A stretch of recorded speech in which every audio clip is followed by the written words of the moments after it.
If you are an Atlanta Falcons fan like I am and have been a die-hard Falcons fan for a long time, I've been a Falcons fan as long as I could remember from the time I was yay high, but that's a side note. You know, and you've suffered, and you understand that the Atlanta Falcons have never been a winning franchise. There's been a couple of times where we've come close. Super Bowl 34, I believe it was. Yeah, Super Bowl 34. And of course, that's the Super Bowl we got blew out by Denver. And of course, Super Bowl 51. We're not going to talk about that. New era of football, of Falcons football specifically, is supposed to be here, and it hasn't arrived yet. We're in a rebuilding stage. But we are meeting expectations. We were only predicted to win 2 to 3 games. We've won 5, so we're a little better than we ought to be. But there are some things that are going on with the Falcons that frustrate me as a fan, and maybe some of my fellow Falcons fans watching could shed some light on the situation. I'm Rico McGee. This is the Sports Minute coming up.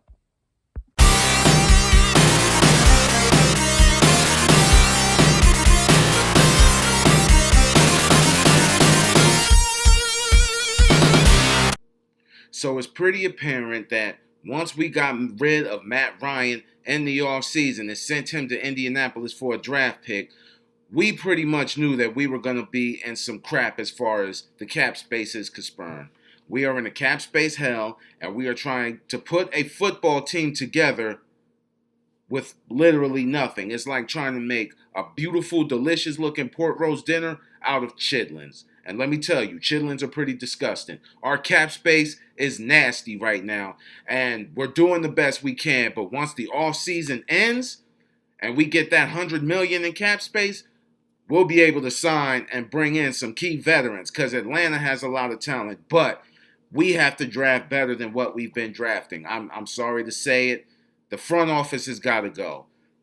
The front office has not drafted well. They've picked up some players that made me scratch my head, and I'm not feeling the last couple of draft players. I think one of my biggest issues with the Falcons is defense.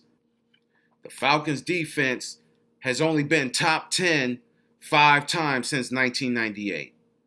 That was the year they went to the Super Bowl against Denver.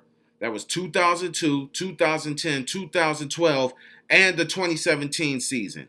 So this new unit, we could have had Micah Parsons, and we went with Kyle Pitts. And I love Kyle Pitts, don't get me wrong, but we really need to beef up our defense because defense wins championships.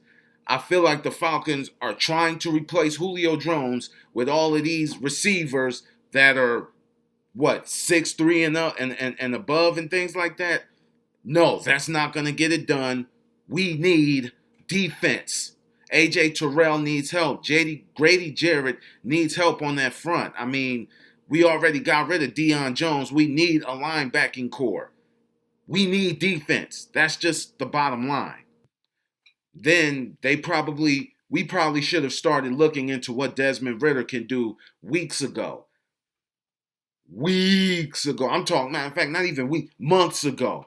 Because I had been saying all season, Marcus Mariota is inconsistent. He's not going to get it done. Now, granted, Marcus Mariota was never the long-term answer at quarterback, and I think we all know that.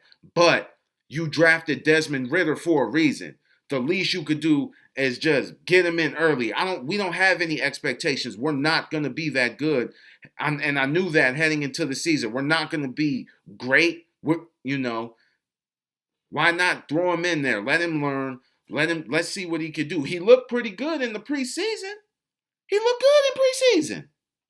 But what's done is done. We got the bye week this week, so we're able to get him acclimated, of course, and he'll be ready to go against New Orleans, hopefully.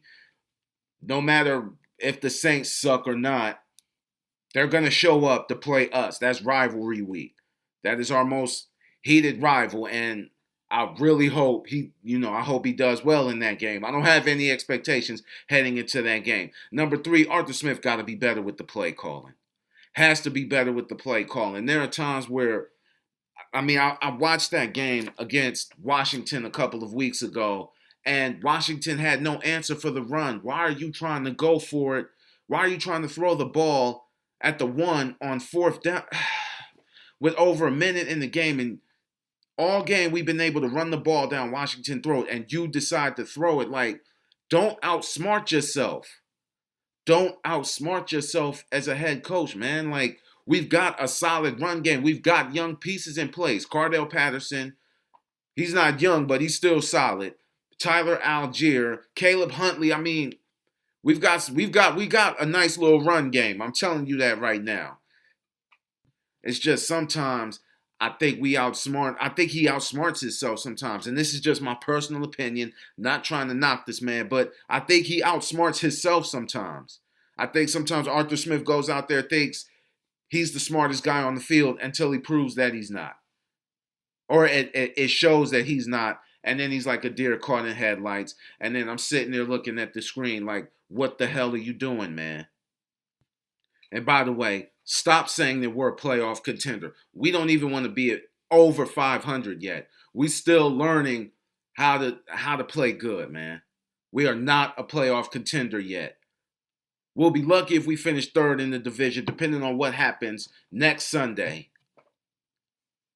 I mean, it just depends, man. It's been an up and down season. You know, we've seen some good, we've seen some happy moments, but we haven't seen we've seen some bad moments too.